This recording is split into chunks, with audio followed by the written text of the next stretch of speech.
is a beautiful month, and labor is glorious. Through the cycle of seasons, we witness the hard work and harvest of work.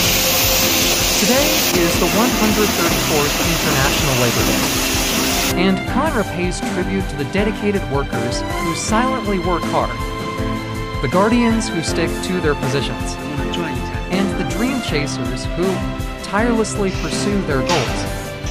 Who work are happy every day, and every moment of sweating is laying the groundwork for success.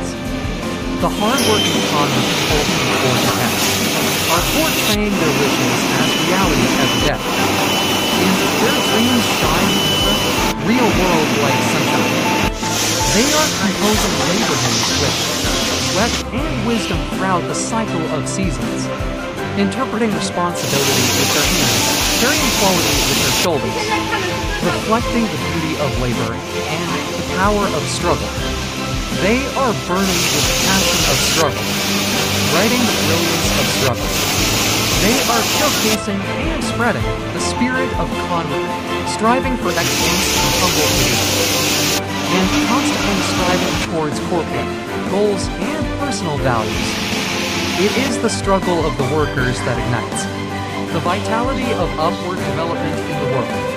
Labor is the most beautiful, a heartfelt praise, and a firm oath to turn ideals into reality.